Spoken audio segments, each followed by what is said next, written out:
When talking about the major regions in Super Smash Bros. Ultimate, I think it would be universally agreed upon that there really is only 3 of them: Europe, North America, and Japan.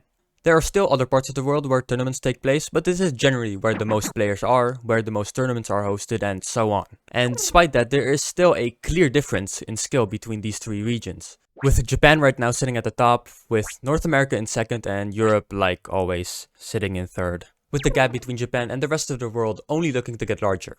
However, in the start of Ultimate, that wasn't the case, with the rankings being heavily North American dominated, with 2 Europeans and 12 Japanese players sitting in the top 50 and the rest all being from North America. But that quickly changed, as by the next Panda Global rankings, that 12 turned into 20, and they were higher ranked as well, with almost the entire 20 to 11 range being Japanese.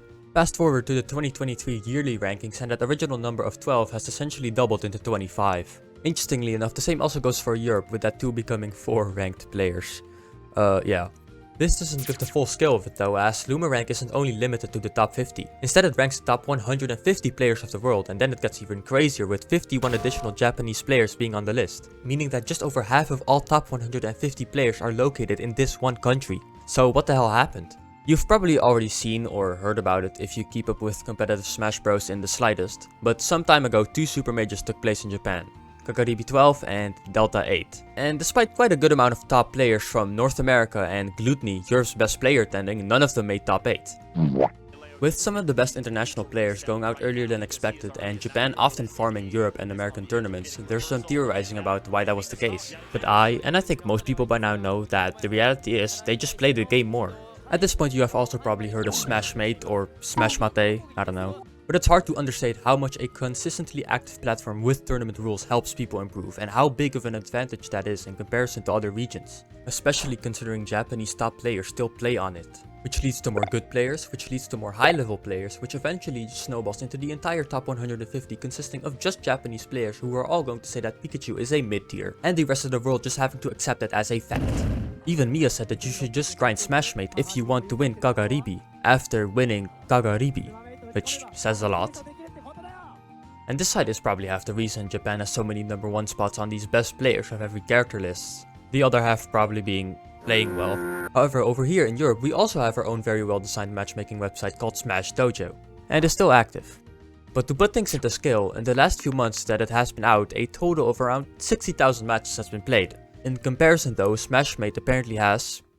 holy shit. I don't know how true these numbers are, but looking at the same website, it also says that Duck Hunt, Banjo, and Me Gunner are online top tiers, which checks out, so I believe them. Fuck these characters online, by the way. But looking at the data on the website itself, it also says there have been 12,000 active players in over 300,000 rooms, which I think would mean battles. All of that is just in this latest season alone. It's definitely far more competitive practice than any other region in the world, even if Smashmate has been around for a lot longer than either Smash Dojo or Matchbox. It also helps a lot that all of those players are all densely in one reasonably sized country, instead of across multiple or even one really big country. Because, you know, less lag, and it makes playing in person also more accessible. To expand on this point that playing more really is the main factor, I want to go back to the first Panda Global rankings I talked about earlier. During that season, Japan only had 2 majors, Europe having 1 and the rest all being North American. But the next season, which was also when there was an influx of Japanese players in the rankings, they had 4 majors instead of 2, with more players being ranked just because of their performances in Japan. Of course, I'd also be wrong if I didn't mention that Japanese players generally performing well at overseas tournaments did impact the rankings a good bit as well, something they still do to this day. But having more majors definitely helps. Again, fast forward to 2024 and yeah. Of the majors so far, 10 are in Japan, 7 in North America, and 1 in Europe.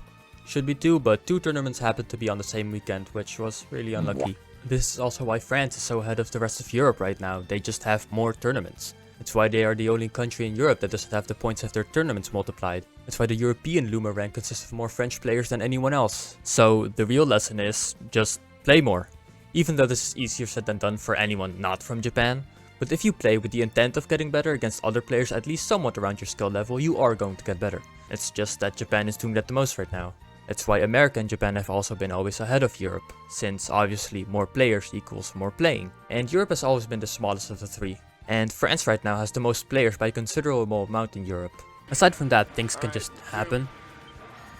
Going back to Kagaribi 12 and Delta 8, top players get upset all the time, especially when traveling overseas. And there were also a couple of North American players who outplaced their seed like Goblin and Jalzo. But 1 or 2 bad tourneys don't dictate everything. So even though clearly Japan is better than North America right now, it's not anything super crazy. So unless it keeps up for like the next year, and the entire ranking actually does become Japanese players who all think Pikachu is a mid-tier, just keep playing, lol.